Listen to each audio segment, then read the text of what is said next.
right, good morning, traders. This is Blake Morrow with the FACE webinar. I hope you guys are having a great session. I got to ask you guys, can you hear me okay?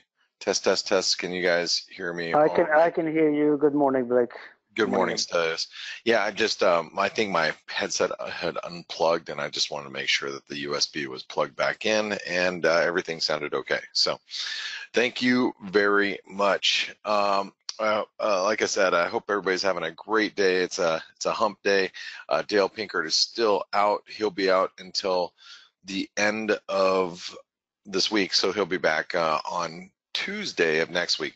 And just as a reminder, Monday is a holiday here in the United States, so we will not be broadcasting on Monday. It is it's our Labor Day weekend, and it is the last weekend of summer unofficially, and you know, we have a lot of traders and hedge fund managers and whatnot. They're on vacation all week up until Tuesday morning. Everybody comes back into the fold, and volatility tends to start.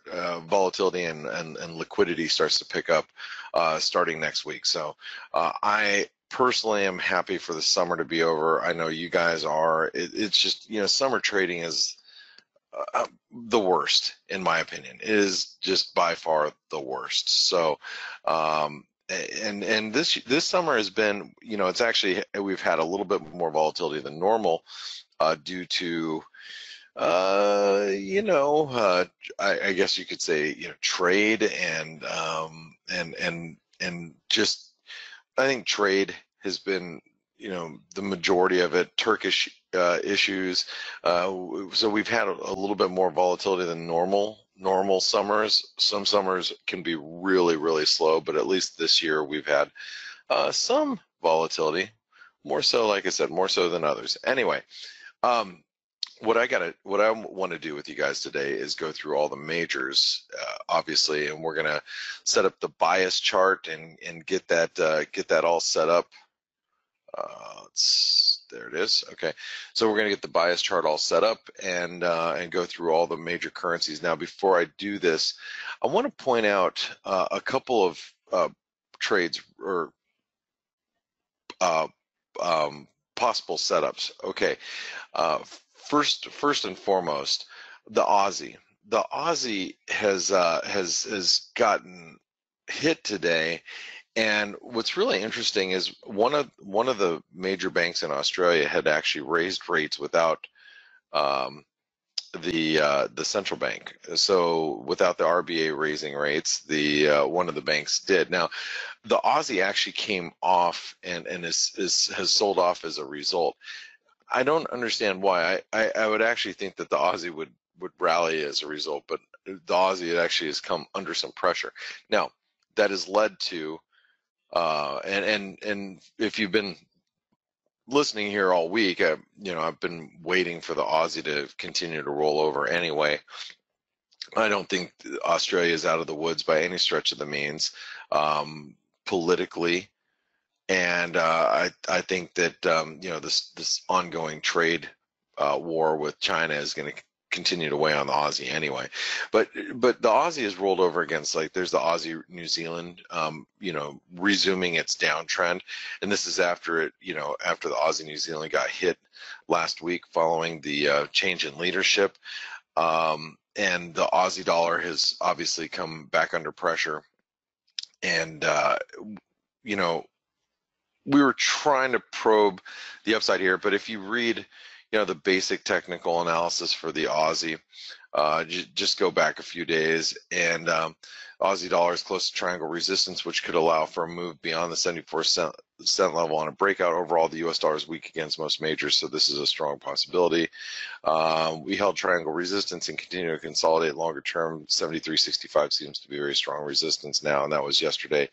And then obviously we've started to turn over because we couldn't make a move back up to 74 cents, even with the dollar weakness. And so as the dollar gained some strength, or at least firmed up a little bit, the Aussie has rolled over some. Now, but it's not just the Aussie dollar. I was long actually the Euro Aussie and Pound Aussie overnight. So I I'm playing, or I actually exited, so you have to excuse me here real quick. I exited the Euro Aussie just literally like 2 hours ago long. We're hitting the 127% extension of this last move lower. I was long the pound Aussie, and then I sold it, and then I rebought it again this morning. I bought it at 55. The pound is actually holding up relatively well as the Aussie, or as the euro sold off. The pound is holding its own. The euro dollar is actually at really critical support, which I'll show you guys here in a second. But if the pound can break above 129, and the Aussie still seems weak in my opinion. Even the Aussie might get up to 73 cents or 73.15 again. Even if the Aussie, finds some support here and bounces a little bit, I think the cable's at risk of since we're in this is a bullish wedge pattern, if you guys don't know. So looks like that. Okay, and let me, what I can do is let me move this. Actually, you know what? I'm going to take this or remove this. I'll take take this, do that, take this, do that. Now you can kind of see what I'm talking about here.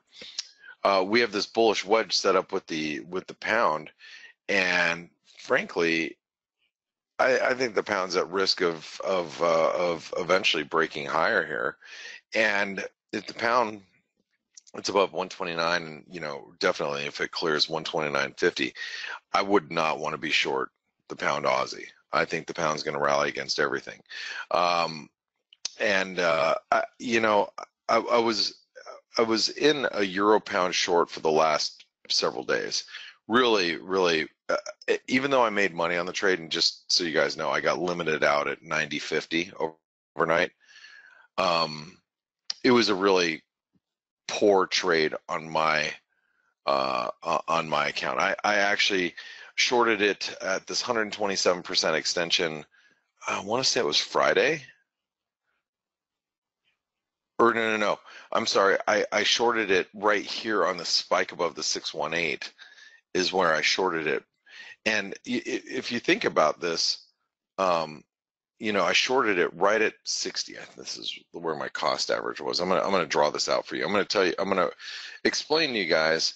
I am not perfect by any stretch of the means, and I tell you guys that because I'm not. I don't want you guys to think that I make the best decisions out there as a trader at all times, because I don't. Hold on really quick.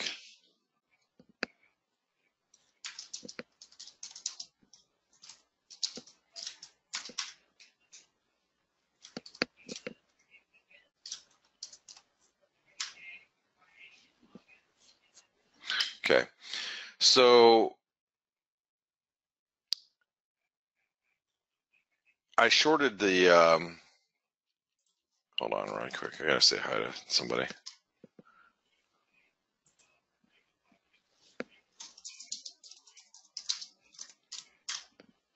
Okay, I shorted it right here at 90.60. Okay, and as you can see, I held it through this whole disaster. Okay, now I closed it last night at 50 right here. So I actually, believe it or not, made a little bit of money. But if you think about how poorly I traded this, I took on all this risk to make what? Nothing. I mean, really, I could sit around longer in this trade, obviously, and the reason why I sat around in the trade is because things were getting a little overextended, and it was getting a little out of control. We were way overbought on the relative strength, and I knew we had rallied past this resistance. We were going to stall soon. So, but how about if I was wrong? I mean, if I was wrong and we continued higher, to 91.15, because my stop was above this 91.15 level, I could have really just, got my butt handed to me in this trade. I chose to put on a limit just to get me out of the trade near break even. But I'm explaining to you guys that I'm not perfect here. I took a position and I had this thing working against me quite a bit to make nothing. And that happens from time to time. But I just want to explain to you guys that does. So I just want to explain to you guys that that's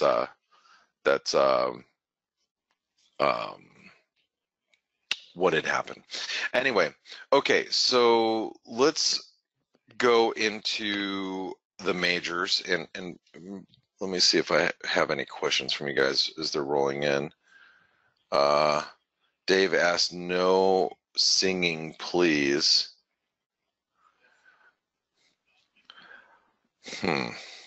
Probably he's worried about yesterday's threat having to do with Greek gods. Yeah,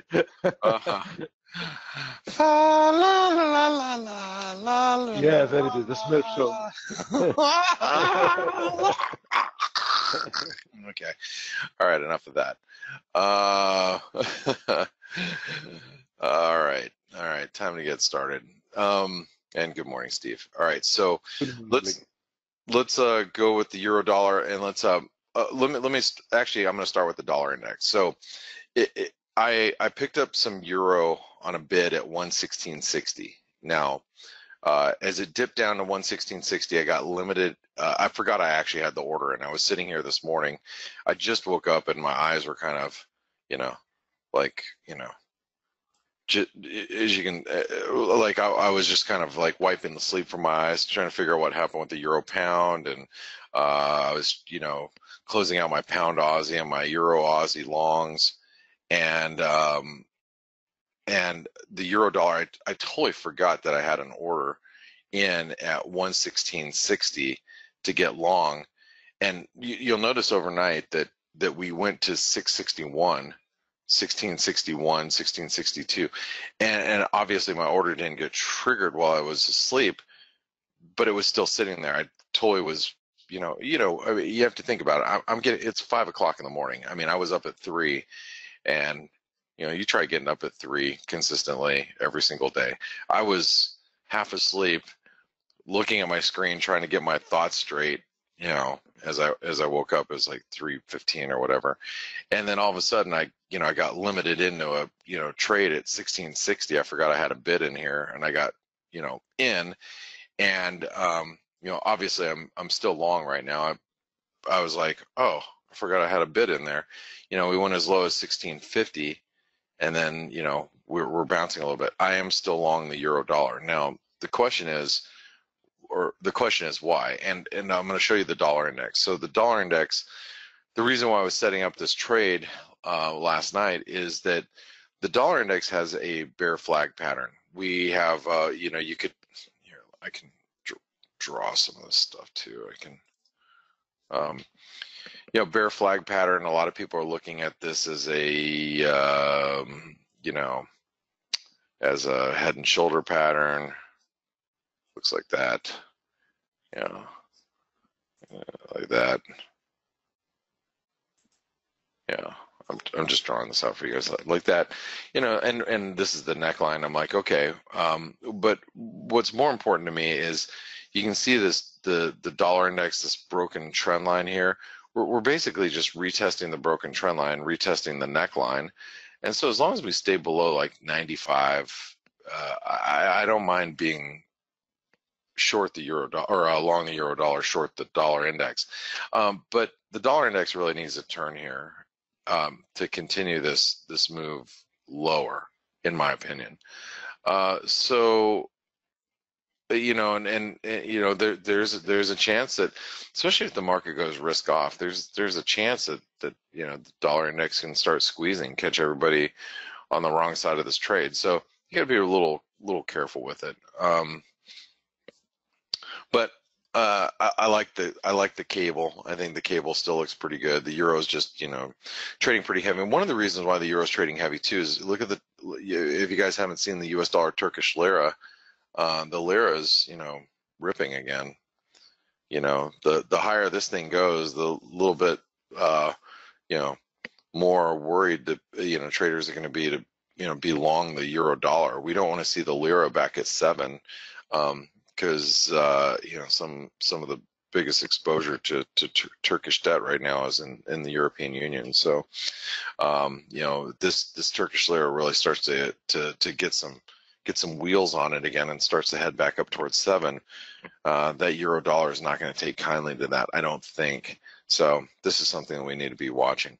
Anyway, so let's go into the euro. So the euro should be really well supported right here at 116, roughly 16 and a quarter. So so there is still some downside left in the euro if it decides to not hold the support here. This is very minor support, but we could make it down to 116 and a quarter before we bounce. Excuse me. Sorry, I mean to yawn on you guys. All right, 117 should be resistance right now, and if you look from an intraday perspective, this is a little itty bitty head and shoulder pattern. You probably got some traders trying to trade this thing on the short side as a result. So that means their stops are above 117. We get back above 117, that's going to squeeze everybody that's trying to play this on the short side intraday. Like, I'm not going to point out who, but a couple guys in our chat room are like, well, I'm short the euro dollar. They're probably looking at something intraday like that going, it looks like a good short, and frankly it does, but if it gets above 117, it's going to stop out all the intraday people. So 117 is resistance. I still think the bias is bullish right now, just as the dollar index is bearish. So one of the other things is the euro too. I mean, you'll notice that we cleared, depends how you want to draw this. You can draw through that spike high right there, because if you take this high, resistance, resistance, resistance, brief move through resistance, support, resistance right here. You can see that spike right there. Right there, right? So, in essence, we should really hold here, probably, okay? So just think about that, all right? And, the flag pattern still points to 117.66, and I actually still think we're going up there. Why? Because Citigroup is short, Cititech is short the euro dollar with stops at 117. We came within striking distance to 117.50, sorry. We came within striking distance of that yesterday. I still think it's going to get taken out. I actually still think we're going up, above 119. Also, FX macro, which you guys know, I trade for Gelos, and I have for the last Gelos Capital. I have for the last couple of years for that private fund. So he noted yesterday that he's looking after after month end to start buying dollars again. Whether I agree with my boss or not on his tactics on how he trades the market, that's irrelevant. But he's also one of, if not the best trader I've ever met in my life ever. He is absolutely 100% amazing. I watch him trade, and he's so good from a timing and macro perspective.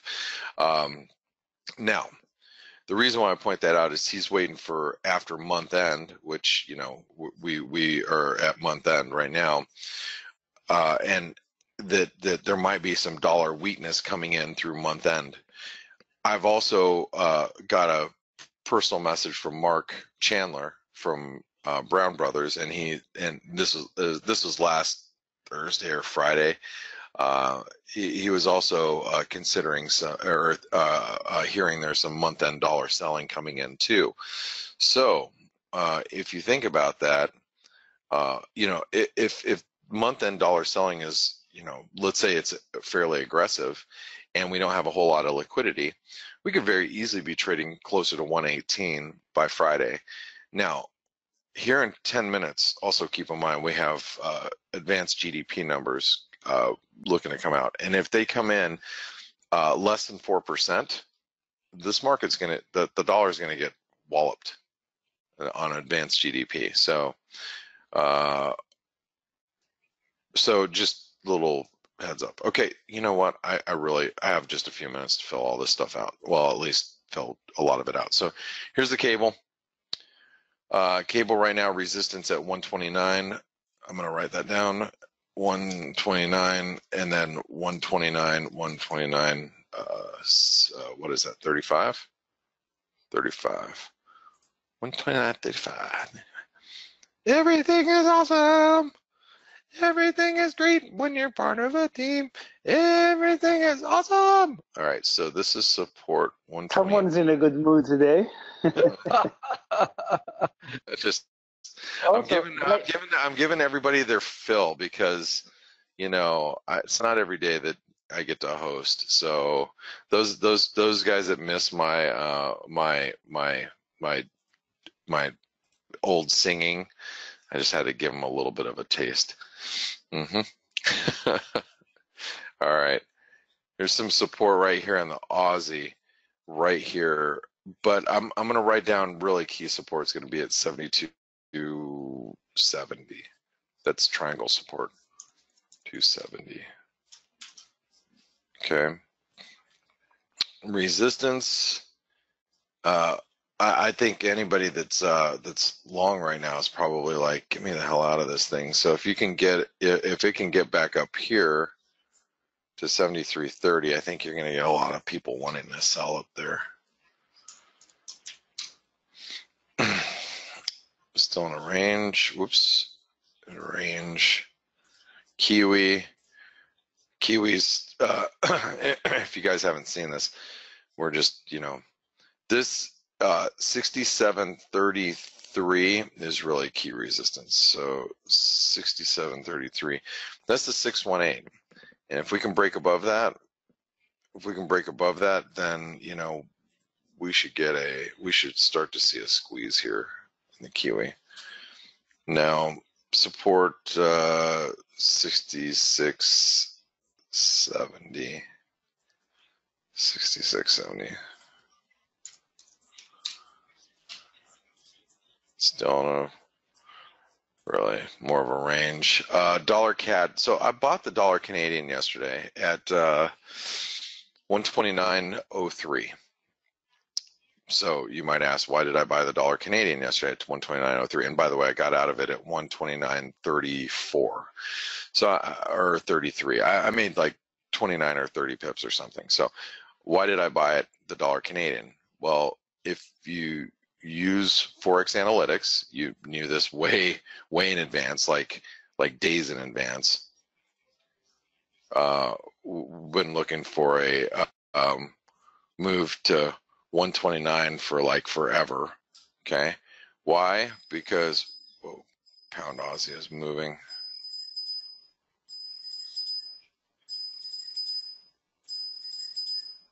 Pound Aussie is at triangle resistance here. Okay, kill it. Thank you. Okay, so we're at triangle resistance here now. So watch that. You know the market's short, by the way. Pound Aussie market's really short. Big head and shoulder pattern. We squeeze above 177. We're going to 180. We squeeze above 180, and we're going to probably like 230. I'm joking about that. I'm being sarcastic. But I'm just saying that the market's short pound Aussie right now, and rightfully so. I mean, this is a bearish setup, but we're at triangle resistance, and the pound's been very resilient. So if we break higher here, we could you know really start to challenge, like, you know, some of the 200-day moving average, and things could get a little squeezy in the cable. So, and the cable across the board too, not just the pound Aussie. I'm talking about pound everything. We are 5 minutes away.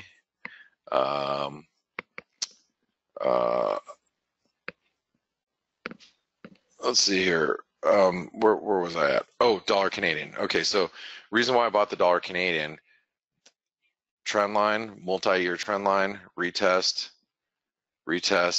channel, okay, 127% extension.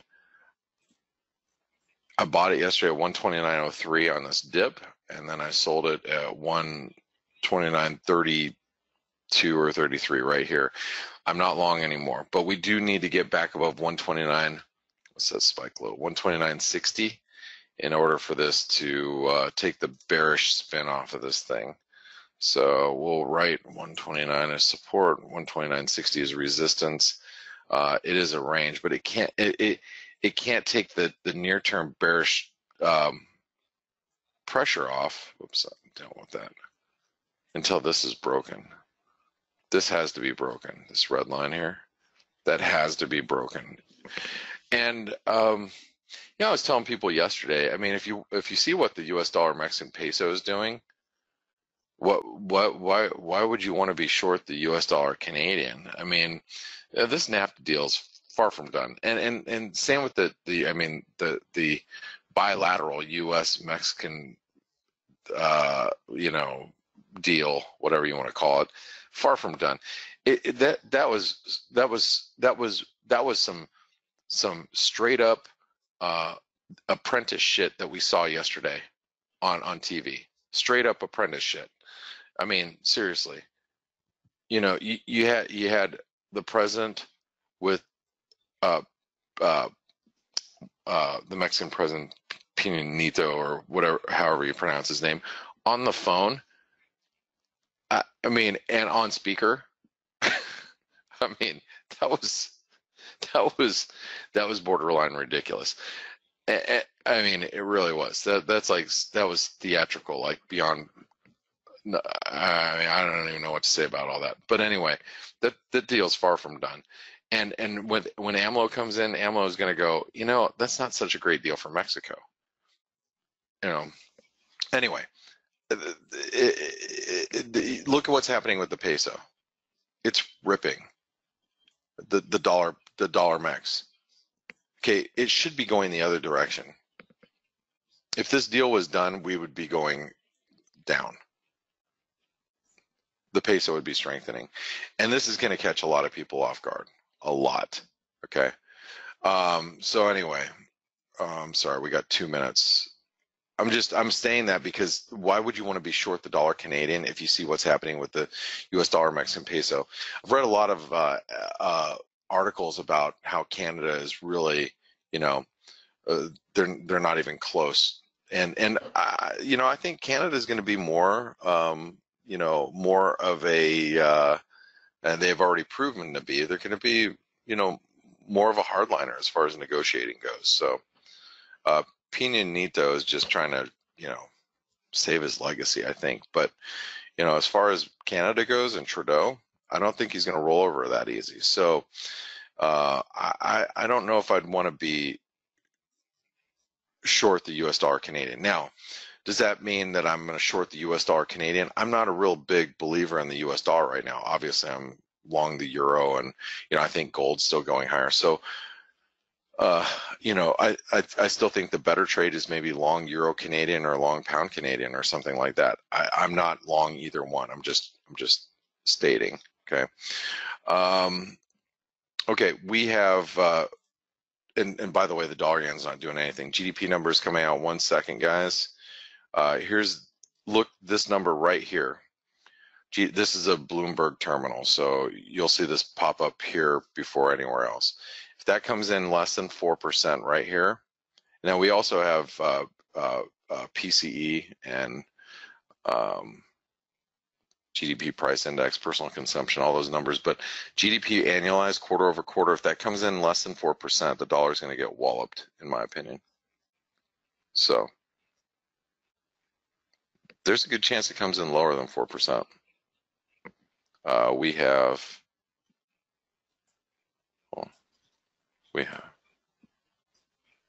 4.2%. Never mind. This is a strong number. All right, dollar's firming on that. Now, this is advanced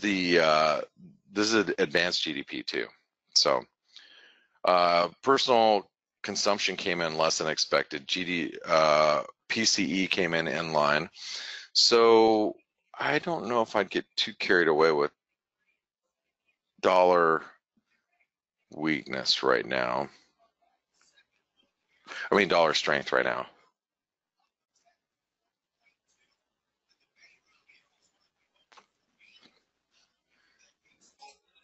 Whoops, I didn't want to do that. Hold on. Let me move that. Sorry. Okay. The euro dollar is right back above 60. That consumption number is a little weak.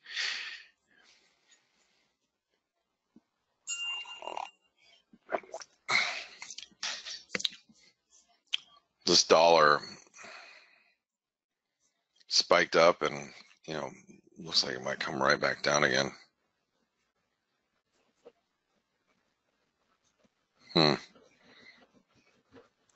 Not moving the needle much. I'll tell you what, if that number can't get the dollar going, I don't know what's going to get the dollar going, frankly. Oh, Andrew says Blake keeps saying that it's advanced GDP. It's second estimate. It is second estimate?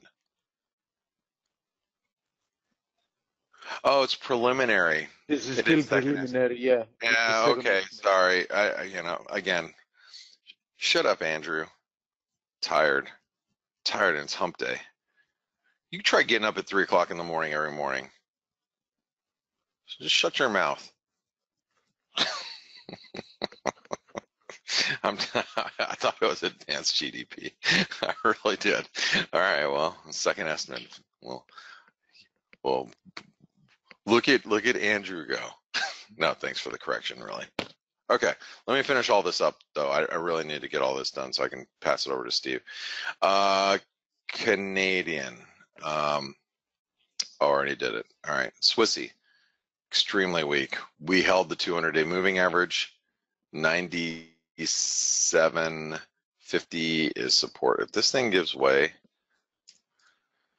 745, because I think we spike low to 97.40. What was the low here? 45.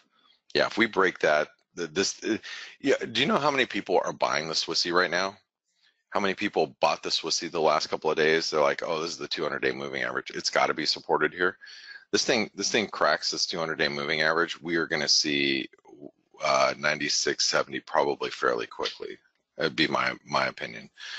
Resistance right now would be right here.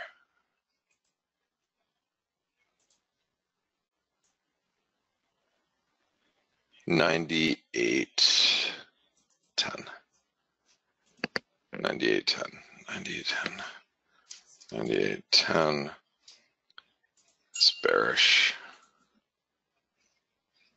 Let's see, dollar mex.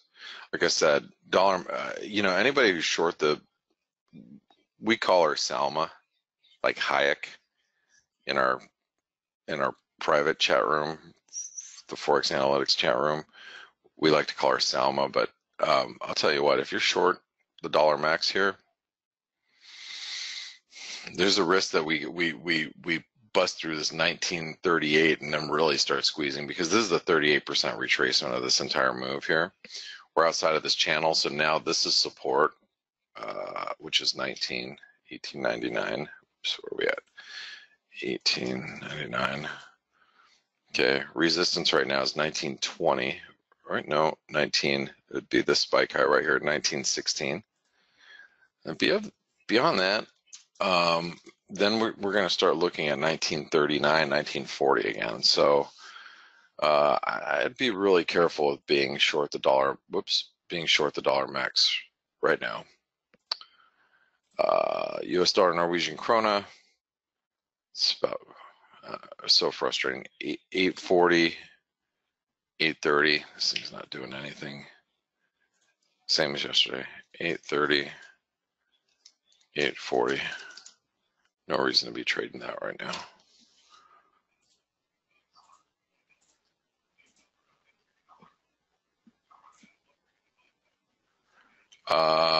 U.S. dollar, Swedish krona. no real reason to be trading this one either. I've tried to play this thing on the short side several times over the last couple of weeks, and I've had mixed results. And what I will tell you is well, it's above 904. There's no reason to be on the short side right now. As much as I'd like to say that there's, you know, actually, you know what? This is, believe it or not,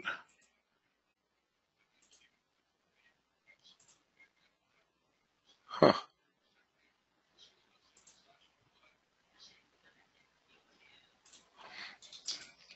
I think you got to sell it at 920 if you're going to do it. I'll just write that down. 920. 904 key support. That would be a good short up there if it gets there. Range, right? It's a little butterfly pattern, or Gartley, excuse me. Following a butterfly. Yeah, just wait till it gets to 920 and then short it. That looks like a good trade. That looks to me, Blake, on the daily chart, sorry to interrupt, also like a potential bull flag, because like we had a strong move higher from what it was.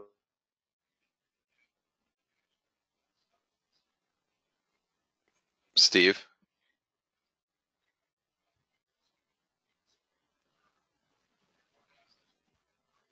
Steve? Can you guys hear me? 873, and yeah, I can hear you. Steve, you're getting the same lag like you used to, like the 10-second lag. So I think you need to kill your browser or something and restart it. Oh. Yeah, it was the characteristic lag. Anyway, I can hear you both, but yeah. Was it Steve that was cut down? Was it? I didn't hear him. It was Steve. You were fine. You were fine. Steve was cutting out the usual way, like he used to, like a few months ago. Steve. Okay. All right. So he thinks it's a bull flag. I mean, it's been holding up relatively well. So, I would rather be a seller at 920 personally. Okay. So, dollar index. Let me go ahead and the dollar index, we're really at 95, like I had mentioned earlier. 95 is going to be resistance. Support right now this is 100. By the way, if you don't know why we stopped here, let me just explain this to you really quick. This is 161% extension of that flag bounce. Okay, so let me I'm going to be real clear here on the dollar index. Dollar index dropped, right? We hit a 38% retracement. After a 38% retracement, chances of a follow through to the downside are good because now it's a very shallow bounce. So it hit a shallow bounce. Okay. Now, after the bounce, that bounce or the flag portion of the flag pattern, we've extended 161% extension and stopped. So now we're bouncing back. This is very technical. The dollar is extremely technical right now. And it's good when it's technical like this. It's easy to read. So now we're back at the neckline, if you will. So while we're below 95, that's key resistance. It's still bearish. I know it's bouncing right now, but it's still bearish. We're still bearish, but if we get above 95, that changes the picture quite a bit. 94.45 is support. 94.45 is support. Dollar yen. I have no desire whatsoever to trade this thing. Support right now is 110. What is this? 110.90. Resistance is 111.50, and it's in a range. So you guys, your bias chart is done. It's finished. Did you see futures? Futures rolled over pretty aggressively, actually. Huh. I mean, NASDAQ futures are still positive, but S&P rolled over. Steve, are you here? He's still restarting. He just restarted his PC and he's starting up his system, so I think in about 1 minute he should be up and running. NASDAQ futures rolled over. You know, Stelios, I'm really looking forward to shorting the stock market. You know, Blake, I've wanted to short the stock market for the last 2 years and haven't done it yet. What I have done in my personal family portfolio is I've decreased the exposure to equities to a bare minimum. We're like at 5% equities, but I'm not shorting anything yet because it just keeps going. You know, there's going to be a trigger, but I don't see it yet. I think I've said this before. I think it's going to be yields. You know, as soon as 10-year breaks above 3% or 305, whatever the level is, I think it's going to start going down. But until then, I'm being very cautious. I've lost a lot of upside because I have no exposure to equities which have been performing well. But you know, I'm happy with that. You know, I don't. You know, I'm not going to beat myself up about it. But yeah, you know, I want to short it, but really, what's a trigger? I don't have it yet. It's frustrating. Yeah, I think we are. I think the sell-off that I'm waiting for, I think is gonna, it's gonna be this fall. I'm looking for a trigger, more or less. Whether it's a capitulation type of move or just a technical move. I'm at this stage in the game. I'd love to see a kind of a blow off top if we can get it, but at the same time, if we over the next week or so, if we break back below this 2860, 2870 level, and we get some sort of false breakout, and then we got a big double top on the S&P, and then I'm going to short the market. But I'm getting close. Really getting close now. And the weird thing is that with everything happening in the world, trade wars and Turkey and the crisis everywhere, why is the stock market not reacting? That's what I don't get. And frankly, when I don't understand something, I don't trade it. So when we see the signal happening, I don't mind missing the first 2, 3, 4, 5%, as long as I capture some of the other downside. Yeah, I'm kind of feeling the same way. Anyway, I think Steve is back. So Steve, you back? Yeah, but let's hope you can hear me fine. Yeah, I can hear you okay now. Okay. Yeah, sounds good. I don't know why you were cutting out, but yeah, it has happened in the past. It's something to do with, it's software related, but I have no idea what. Theoretically speaking, the computer is starting, everything is starting. Should be fixing the issue. Okay, well, I'm going to flip it over to you, and I'll let you and Stelios take it from here. But just remember, guys, everything is awesome, and don't forget, if you guys like the bias chart and what you saw with the bias chart next week, next Tuesday, you guys use the same link, and you're going to log in an hour earlier. We have Paul Franco. That has been with. I brought him over to the Wise Trade Group a few years back. He's joining our team starting next Tuesday. So you guys are gonna get an hour of extra free webinar, at least for the next month. So make sure you use that link to log in an hour beforehand at 7 a.m. Eastern. Starting on Tuesday. So he's going to go through the morning analysis with all the majors with you guys because he's a predominant FX trader. So again, when you see Paulie, congratulate him. He's obviously he's become a mainstay in our chat room as well. And don't forget to visit our sponsors, Forest Park FX. They make this possible. And without them, we wouldn't be able to provide you these free webinars. So make sure you visit them. Steve's got the link for you guys, and they're there to help you find a broker, whether you are or not a ForexAnalytix subscriber. But if you could do us a favor and use the email address from our site or contact them through Skype our site, that would be great, because then they know that you came from us, and they'll help find you a broker that fits your needs. So thanks, guys. Have a good one, and I'll see you tomorrow. Thank you, Blake. All right. Bye, guys. See you tomorrow, mate. Bye-bye. Okay, so I need a laptop. No, I don't think so, actually. What what can actually help is probably a format, but that should take some time. Okay. If I make it a note, Stelio? Yes, I'm here. Okay, good. So is your voice? Is your throat okay? What's happening? Yeah, it's okay. I just Okay.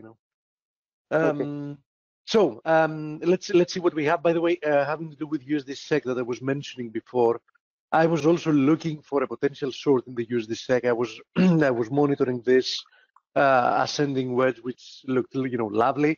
I didn't even bother so much when we had that throw over above this ascending wedge, and when we finally got that reversal, from above the descending wedge, I was quite enthusiastic. Thinking that perhaps everybody is now trapped long and now we're like headed lower. But I have to say that the price action I've seen since, looks to me more like a bull flag. That's what I was telling Blake before. But he had a different time frame chart, so I wanted to show what I'm showing. Of course, we can reverse lower at whatever point. But personally, I would like to see use the SEC, reversing to the downside. But so far, what I'm seeing here, the structure, I'm not that convinced that this is the case yet. And you were also mentioning, Stelio, the other day. What were you saying about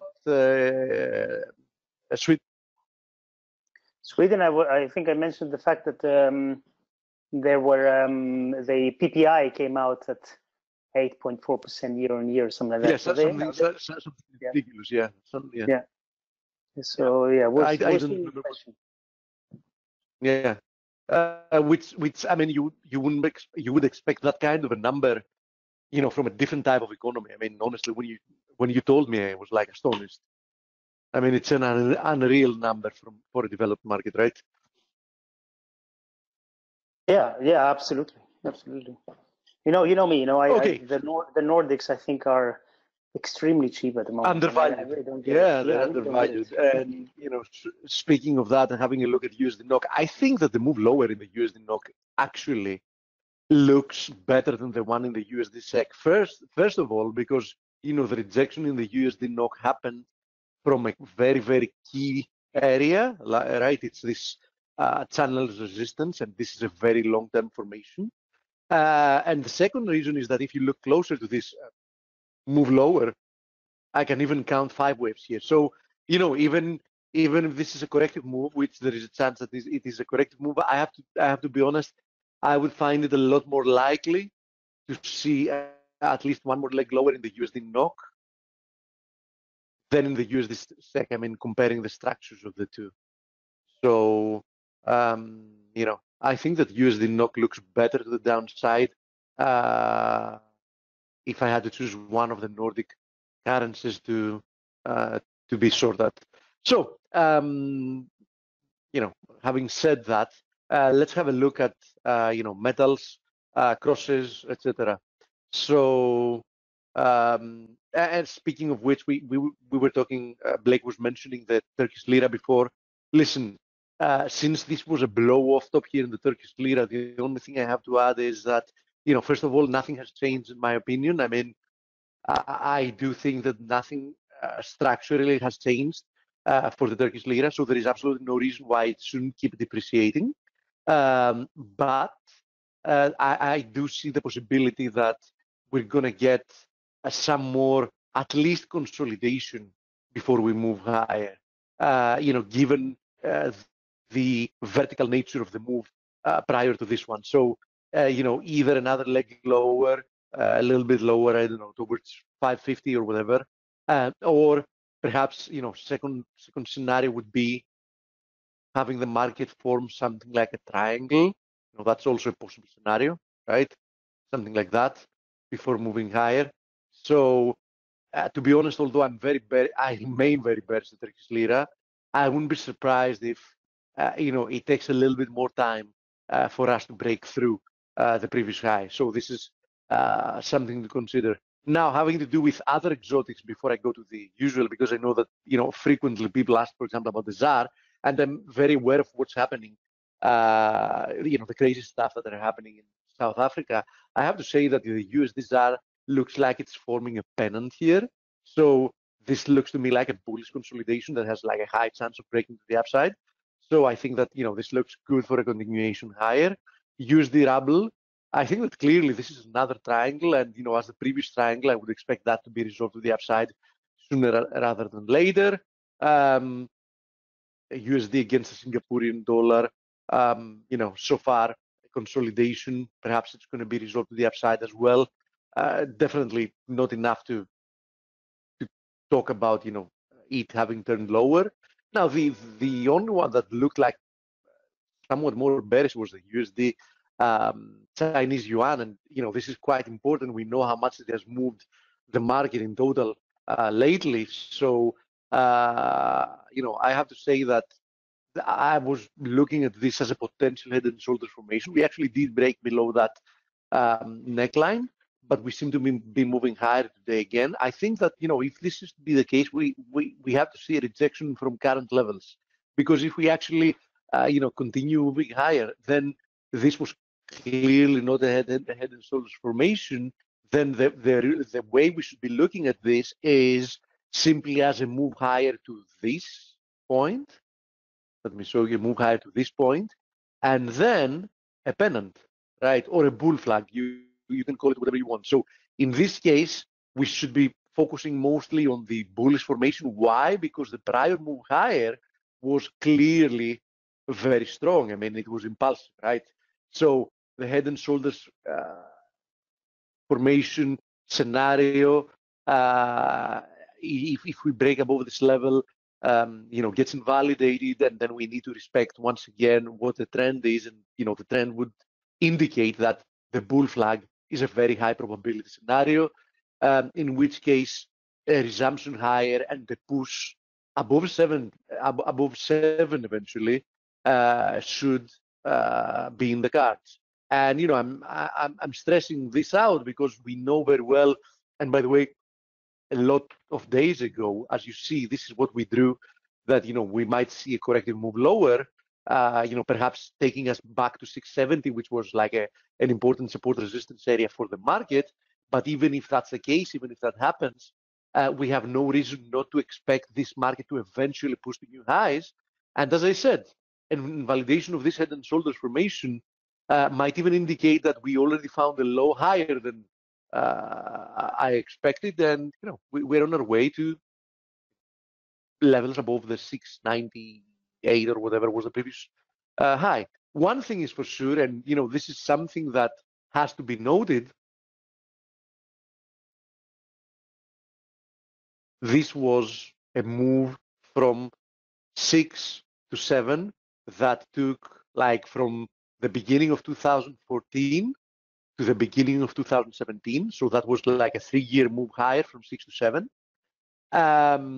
Then from 2017, the beginning of 2017 to roughly the beginning of 2018, we had like a retracement of 78.6%.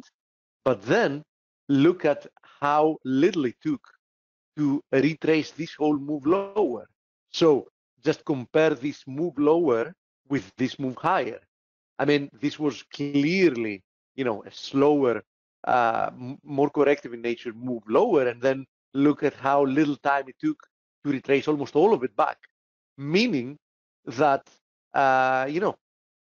this was the move higher, this was the move lower, this is another move higher, faster than the move lower. So we have no reason not to believe that, the upside has more potential than any downside, which means, respect the trend is higher. And, I believe that, a push above 7 is very, very likely. Just one final note here for the USD CNH. Just look at the RSI.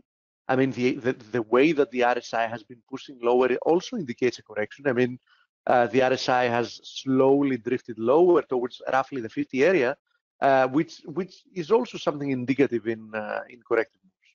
Now,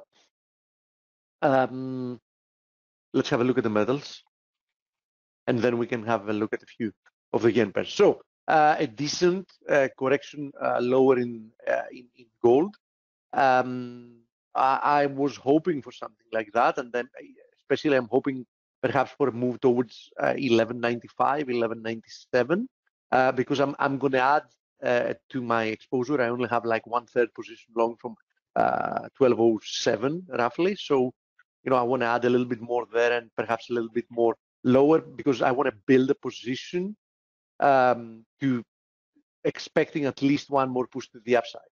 Okay, so I would want to see something like this, and you know, I feel quite good about that. Now, having to do with silver, silver also got you know a nice reversal lower. The big difference here being is that silver never actually made it above this descending channel, and you know the outside black candle that we got in silver, especially with this intraday false break above the channel and this nice rejection, definitely casts a shadow in silver. I mean, I'll reiterate once again, if you want to be long one of the two metals, gold is clearly overperforming from a technical perspective. It managed to break above this descending channels resistance. Silver didn't. So to me, it's the choice between the two of them is quite obvious. That's why I chose to start building a position in silver. Okay. Now, palladium still, you know, it looks quite strong. Still looks like it wants to push higher. As I said, the retest of this broken trend line support as resistance is going to tell us a lot. Now, having to do with copper, I mentioned yesterday once again, copper was testing important resistance. So far, that is holding. You know, as long as we remain below this descending trend line, the blue one, and this horizontal resistance area, I think that there is the potential for more downside. Only if we break above there, we can be looking higher towards 294. So that hasn't changed at all. Now, crude still decently well bid. You know, trying to penetrate through the 50 DMA. Actually, the last 4 days we've been flirting with the idea of pushing through the 50 daily moving average. If we do that, you know, I'm going to be looking towards 70. 70, in my opinion, quite a critical resistance area. If we break through that, I think that will open up, you know, the upside and, you know, the potential of seeing higher highs. Now, there is also the potential of like stalling at 70 because regardless, you know, it's a decently strong area of support resistance. So there is even the chance that we're going to see some rejection here and then have some price action that isn't, you know, the price action you would expect if you were looking for one more push to the downside, in which case we might even form an inverted head and shoulders formation, right? So there's even the possibility that we're going to stall at 70, but what's going to follow is going to be more the indication that some more bullish price action is about to follow, you know, that the market is coiling here, in which case I would still like a break above 70, especially if we form like a right shoulder here, because then we're going to have a nice target that should be, you know, taking us at least back towards the 75 highs. Okay, so you know, I'm decently constructive for crude, especially if we break above 70. I'm going to be probably, you know, participating in this breakout. Now, having to do with indices, and then I'm going to go to the yen pairs. S&P testing this ascending channels resistance. We had a question. Joe told me that Konstantinos was asking in the chat room about IWM. Listen, IWM has a beautiful confluence of 3 resistances, and it's this one, roughly at 175. Why? Because at 175 we have the 161.8% extension of the triangles maximum range. And then, if I zoom out, you can see this here. We have these two long-term channels, the blue one and the red one, their resistances confluencing at around the same level within a few days from now. So I do think that 175 is, a great area to see some type of a reversal, given the very strong move higher, and considering the fact that we will be testing those two channels resistance, which just even if you see it as a reversion to the mean, you can understand that being on top of those two bullish channels indicates that, yeah, okay, we are definitely in a prolonged bullish move, but we are reaching the extreme of at least the momentum that has been indicative of either of those two moves. You can be looking through the lens of those two channels. So I do think that it's a great short proposition. If we see a test of that level and some kind of an intraday rejection, a nice, I don't know what the market can provide, like a shooting star, an evening star formation, an outside black candle, you name it. There are definitely several, a tweezer top, several potential topping candlesticks or formation of candlesticks.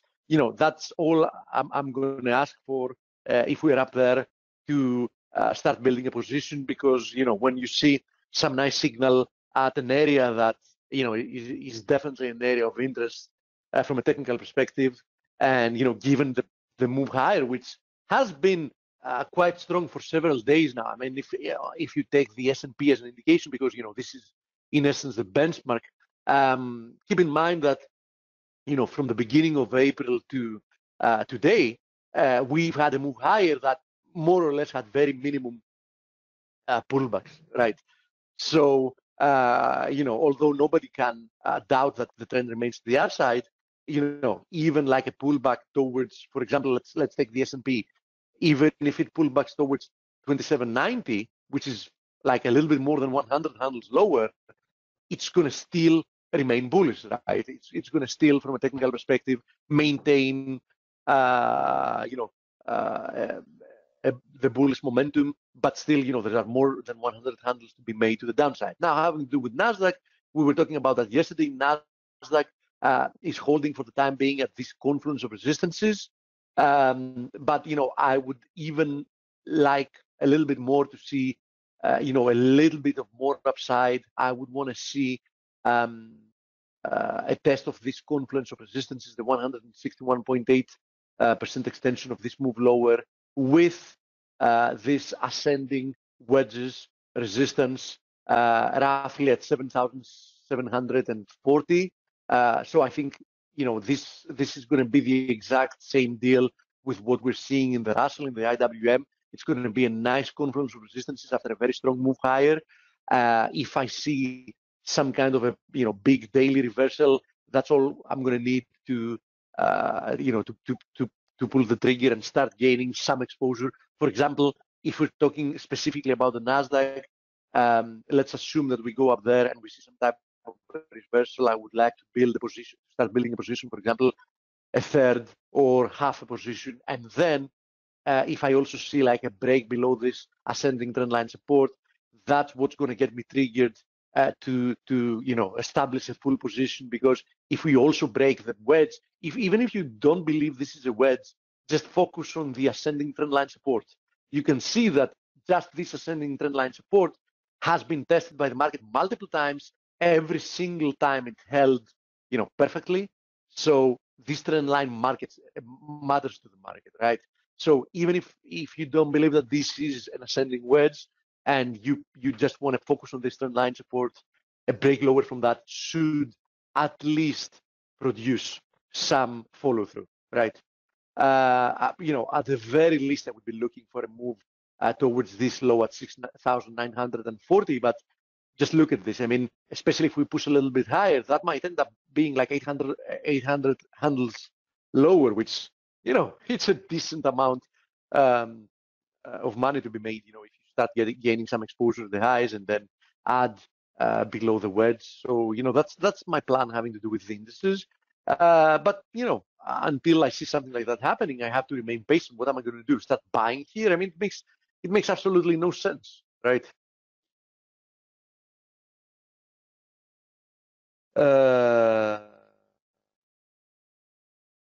Yeah, USD. There's a question here saying USD yen looks bullish. You know something?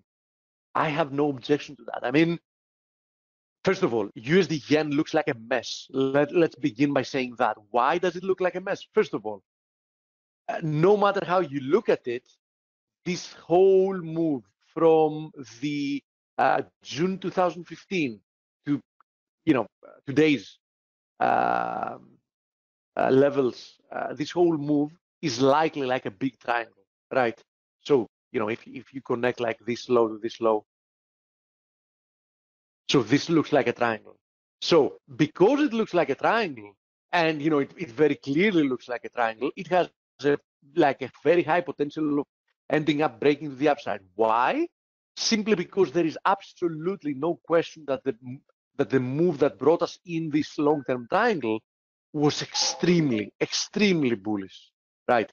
So first of all, this looks like a triangle. Second of all, the more the triangle tightens, obviously the harder it is to trade, because who knows, you might get rejected once again, right? Anyhow, the problem here, focusing on the near term, is that we got a breakout from this triangle, and even if you don't believe it's a triangle, it was definitely a very important market trend line resistance. So we got a breakout from this trend line resistance, and a lot of people obviously were buying once this breakout took place, and then we slipped back within the triangle below this trend line. Now we seem to be breaking above it once again. So who knows? I mean, perhaps we get rejected once again. We pull back. Use again one of the other reasons that it's a mess is because its usual correlations have broken down, so it's not very easy to determine what it's going to do. I mean, there are days that we have actually risk-on environment, and USD yen has been moving lower, which was completely unheard of, until a few months ago. We have other days that actually USD yen is following risk appetite. So correlations seem to have been completely broken down. But one thing is for sure, if we, ignore all that, which is enough for me to say that, okay, I'm going to trade other things, and, I'm not going to trade USD yen for now because I don't have to, right? Let's focus only on this move lower. It looks to me like a pennant, right? This move lower within this descending triangle, it looks like a pennant, which means that it looks like it should produce more upside. We've broken out above it. The past 3-4 days have been a consolidation that definitely doesn't look bearish. So especially in the short term, and especially if we manage to clear this horizontal resistance area at 111.50, I think that opens up this high for a retest again. So I have to agree with you. I mean, personally, I wouldn't be involved, but if I had to be something short or long the USD yen, yeah, I wouldn't even think about it. I would be buying instead of selling, right? So, but as I said, I'm not participating. I'd rather, put my money elsewhere. But if I had to do something, I would definitely be buying and not selling. So that's my comment.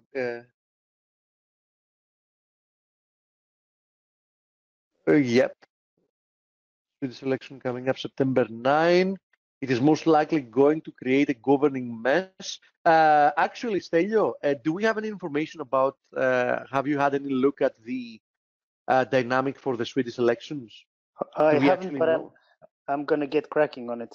So because our friend here says that this is going to create a governing mess. So I'm guessing that he has boots on the ground, and he has a better idea of what's about to happen there. The same friend made an interesting comment prior to that, saying USD tends to gain on days when the Fed's balance sheet shrinks due to maturing bonds and notes.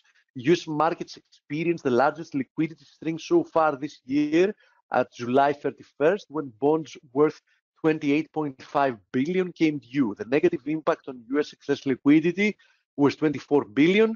Next one is August 31st, so in 2 days from today, causing a net liquidity withdrawal of USD 11.4 billion. Yeah, that's a very good point for like shorter moves. Yes, short-term factors influencing the dollar. Yeah, yes, thank you for yes. that. That's really interesting. Yes, it is. So let's have a look at the euro yen, and nothing has changed here. A very, very strong reaction from the 125.50 area. But as I've said, 131.50 to 131.80. This resistance remains critical. I have to admit, though, that this V-shaped recovery, looks quite strong. So, I want to see what kind of a reaction we're going to get from that level. But the pair that looks clearly more bearish than that one is definitely the pound yen. Pound yen, a decent recovery as well, but as I've said, as long as it stays below 144.50, I am expecting this level actually to act like a magnet. That's why when last week, I was asked about this pair again, I drew this, that the rebound should extend to 144.50, and there's a good chance that we can get a rejection from there. So I insist that that's the case. Now, having to do with Aussie yen and Kiwi yen, by the way, I said it, a few days ago. You have to respect the potential for more downside in the Aussie as long as we're holding below this triangle. So today's reaction lower is definitely a testament to that. But having to do with Aussie yen, nice reaction from this horizontal support resistance area. So perhaps this is another corrective move higher. But if that's the case, we really need to see this high hold, and we really need to see some acceleration lower. Given how the USD yen looks at the moment, doesn't look like the USD yen component,